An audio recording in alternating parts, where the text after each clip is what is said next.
주현절 후 5번째 주일입니다.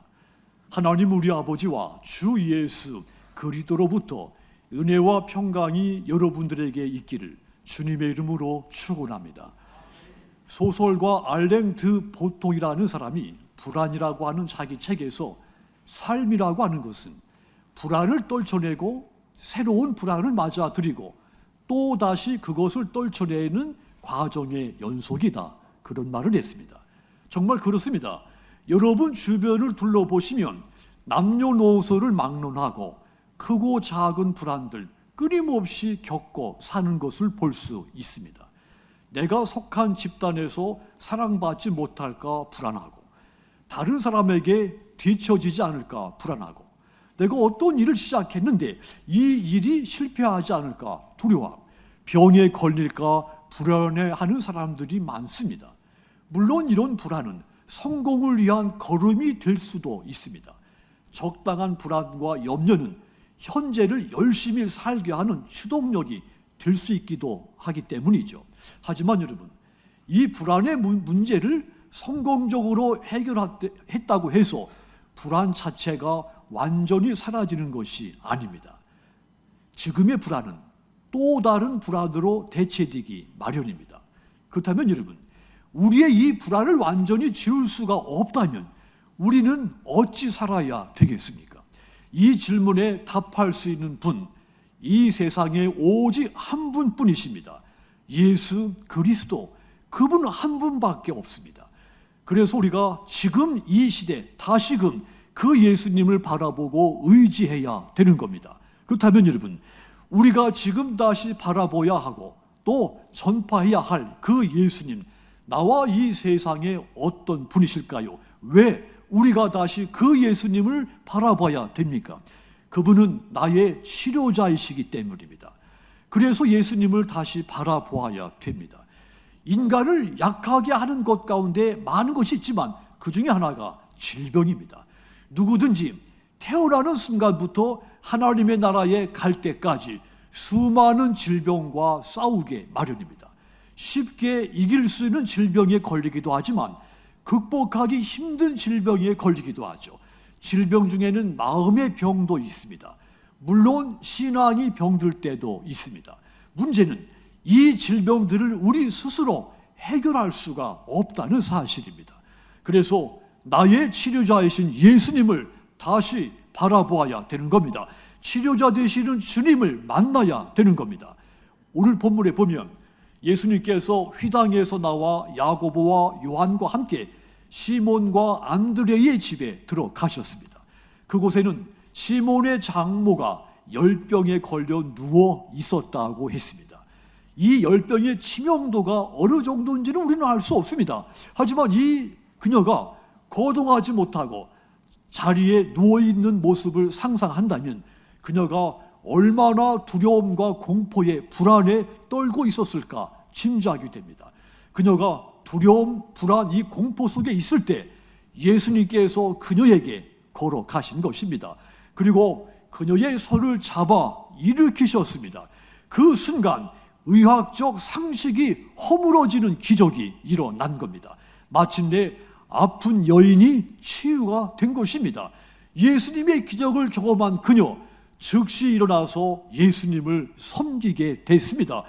회복의 기적, 섬김의 축복이 그녀에게 임하게 된 겁니다. 그녀에게 일어났던 이 치유의 기적은 그녀의 가족까지도 회복시키는 결과를 낳았습니다. 일반적인 가정에서 어머니들의 역할은 무엇입니까? 가정의 위로자입니다. 헌신자죠. 어머니들은 그 가족들의 마음을 다 다독이고 몸을 사리지 않고 가족을 위해서 헌신합니다. 가족을 돌보는 존재가 일반적인 가정에서 어머니들의 존재입니다. 그런데 그 어머니가 병들어 누워 있었으니 그 가정이 얼마나 침울해져 있었겠는가는 짐작이 갈 만합니다. 그런데 치료자이신 예수님을 만나는 순간 그 가정에 활력이, 기쁨이 찾아왔습니다.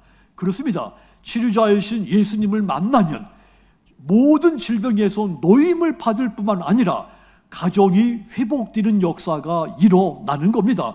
엉클어진 내 인생이, 내 삶이 정돈되기 시작하는 겁니다. 오늘 구약의 말씀 출애굽기 15장에 보면 이스라엘 백성들이 홍해를 건너 마라에 이르렀지만 마실 물이 없었습니다. 마라의 물을 또 마셨지만 도저히 마실 수 없는 물이었죠. 그래서 이 백성들이 모세를 원망하기 시작했습니다. 그런데 출애굽기 15장 25절 일부분을 보면 여호와께서 그들을 위하여 법도와 율례를 정하시고, 따라합시다, 그들을 시험하실세. 하나님이 이 백성들을 어떻게 하는가 시험해 봤다고 했습니다. 이 백성들에게 믿음이 있는가, 고통스러워할 때 나를 사랑하는가, 나를 의지하는가 시험해 봤다고 한 겁니다. 문제를 만나면 당황하지 않고 내게 그 문제를 가지고 오는가 시험해 봤다는 뜻입니다. 그런데 이 백성들 문제를 들고 하나님께 가지 않고 불신앙을 드러냈습니다. 그때 모세가 말없이 하나님 앞에 나가서 부르짖고 기도하기 시작을 했죠. 그때 하나님이 이 모세의 부르짖음을 응답해 줬습니다. 모세가 하나님이 가르치시는 그 나무를 물에 던졌을 때 쓴물이 단물로 바뀌었습니다. 그때 하나님이 말씀했죠. 오늘 본문입니다. 출애굽기 15장 26절, 길지만 우리 같이 읽겠습니다. 이르시되 너희가 너희 하나님 행하며 내 계명의 길을 기울이며 내 모든 규례를 지키면 내가 애굽 사람에게 내린 모든 질병 중 하나도 너희에게 내리지 아니하리니 나는 너희를 치료하는 여호와임이니라. 아멘. 하나님께서 원망하고 불평하는 이 백성들 향해서 내가 누구인지를 밝혀주신 겁니다. 한마디로 나는 너희를 치료하는 하나님이라고 모습을 드러내 주신 겁니다. 하나님은 백성들의 육신의 문제를 해결해 주시면서 그들의 불신앙도 치료해 주기를 원하셨던 겁니다. 그렇습니다. 하나님은 우리의 치료자입니다. 예수님은 우리의 치료자이십니다. 그러므로 여러분의 삶에 질병이 찾아오고 쉽사리 풀리지 않는 문제가 찾아왔을 때 치료자이신 예수님을 다시 바라보고 의지하시기를 바랍니다. 그리하여 여러분의 삶에 드리워진 모든 어두운 그림자들 사라지고 놀라운 치유의 역사가 여러분과 여러분의 가정에 가득 넘치게 되기를 주님의 이름으로 축원합니다. 또한 우리가 다시 예수님을 바라봐야 하는 이유가 뭡니까? 그분은 나의 기도자이시기 때문입니다. 예수님은 놀라운 기적을 행하셨다고 했죠. 열병에 걸린 시몬의 장모를 치료하셨고 문 앞에 가득 모여왔던 환자들, 귀신 들린 자들을 다 치료해 주셨습니다. 그리고는 새벽에 아직 날이 밝기도 전에 일어나셔서 한적한 곳으로 가서 땅에 엎드려 기도하기 시작하셨습니다. 교만에 빠져 있었을 만한 그 순간에 예수님은 우쭐해하지 않고 땅에 엎드려 기도하기 시작한 겁니다. 하나님의 뜻을 구하기 시작한 겁니다. 그렇다면 예수님이 그때 무엇을 기도했을까요? 오늘 본문에서는 무엇을 위해 기도했는지 알 수가 없습니다. 하지만 요한복음 17장에 보면 주님의 기도가 있습니다. 요한복음 17장 20절 보시면 내가 비옵는 것은 이 사람들만 위함이 아니요 또 그들의 말로 말미암아 나를 믿는 사람들도 위함이다 그랬습니다. 바로 예수 믿는 저와 여러분들을 위해서 기도하셨다고 했습니다. 그렇습니다. 예수님은 저와 여러분들이 악에 빠지지 않도록 기도해 주고 계시고 저와 여러분들이 하나님의 사랑을 깊이 크게 깨닫게 되기를 기도해 주고 계신 것입니다. 주님께서 우리를 위해서 기도하시기 때문에 우리는 마침내 안심할 수가 있는 것입니다. 디모데전서 2장 5절도 보시면 하나님은 한 분이시요 또 하나님과 사람 사이의 중보자도 한 분이시니 곧 사람이신 그리스도 예수라고 했습니다.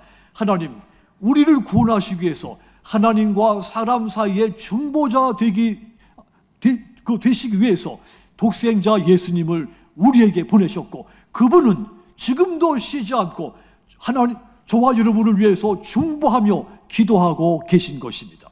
그러므로 여러분, 가장 교만해질 수 있었을 그 순간에도 기도를 놓지 않으신 그 예수님처럼 우리 또한 기도해야 마땅한 것입니다. 수빌 하이벨스 목사가 이런 말을 했습니다. 너무 바빠서 기도한다. 바빠서 기도할 시간이 없다고 말하지 말고 너무 바쁘기 때문에 기도해야 한다는 말입니다. 너무 바쁘다는 건 기도하지 않아도 될 이유가 아니고, 너무 바쁘다는 것은 오히려 기도해야 할 이유가 너무 많다는 뜻입니다. 그러면 여러분, 바쁘든지 아니면 한적하든지 기도에 힘쓰시기를 바랍니다. 나를 위해서 기도하시는 그 예수님처럼 교회와 나라와 이웃을 위해서 기도하시기를 바랍니다. 특별히 설 명절을 맞아 가족의 구원을 위해서 기도하시기를 주님의 이름으로 부탁을 드립니다. 그리하여 온 가족이 예수 믿고 구원받는 놀라운 축복이 여러분들 가정에 있기를 주님의 이름으로 축원합니다. 또한 우리가 다시 그 예수를 바라보아야 할 이유가 무엇입니까? 주님은 우리의 전도자이시기 때문입니다. 시몬과 많은 사람들이 기도하시는 예수님을 찾아갔다고 했습니다. 그들이 예수님을 찾은 것은 이유가 있죠. 예수님이 더러운 귀신을 쫓아내는 것을 봤습니다. 각종 병자를 치유하시는 놀라운 능력을 이들이 보고 들었습니다. 그래서 예수님을 찾아왔습니다.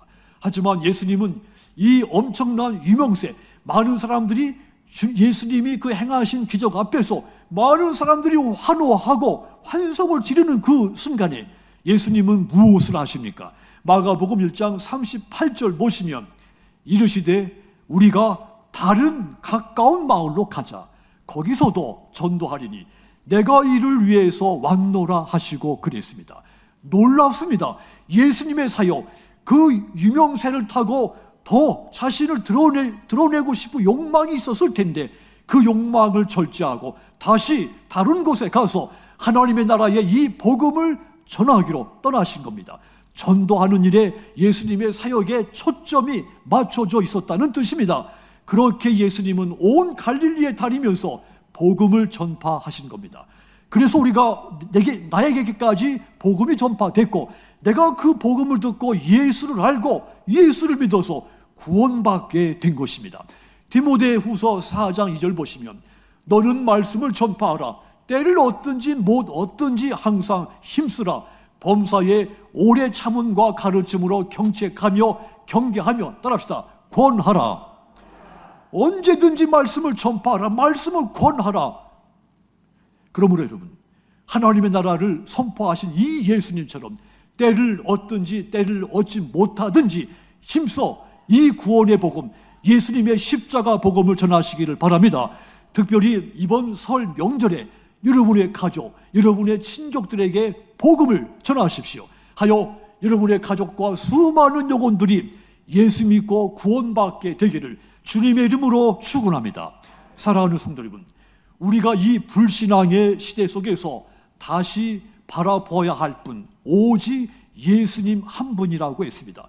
그분만이 나의 기적의 치료자가 되시고 그분만이 나의 중보 기도자이시며 그분만이 내가 복음을 듣고 구원받게 만드신 참된 전도자이시기 때문이라고 했습니다. 그동안 우리는 그 주님을 바라보는 것에 게을렀습니다. 바쁘다는 이유, 너무도 힘들고 지쳤다는 이유로 그 주님을 바라보지 않고 나 자신을 바라보고 세상을 바라보며 살아왔습니다. 이제 다시 나의 치료자, 나의 기도자, 나의 전도자이신 그 예수님 다시 바라보십시오. 그리하여 새 힘과 소망과 구원의 기쁨이 저와 여러분 속에 충만하게 있기를 주님의 이름으로 축원합니다.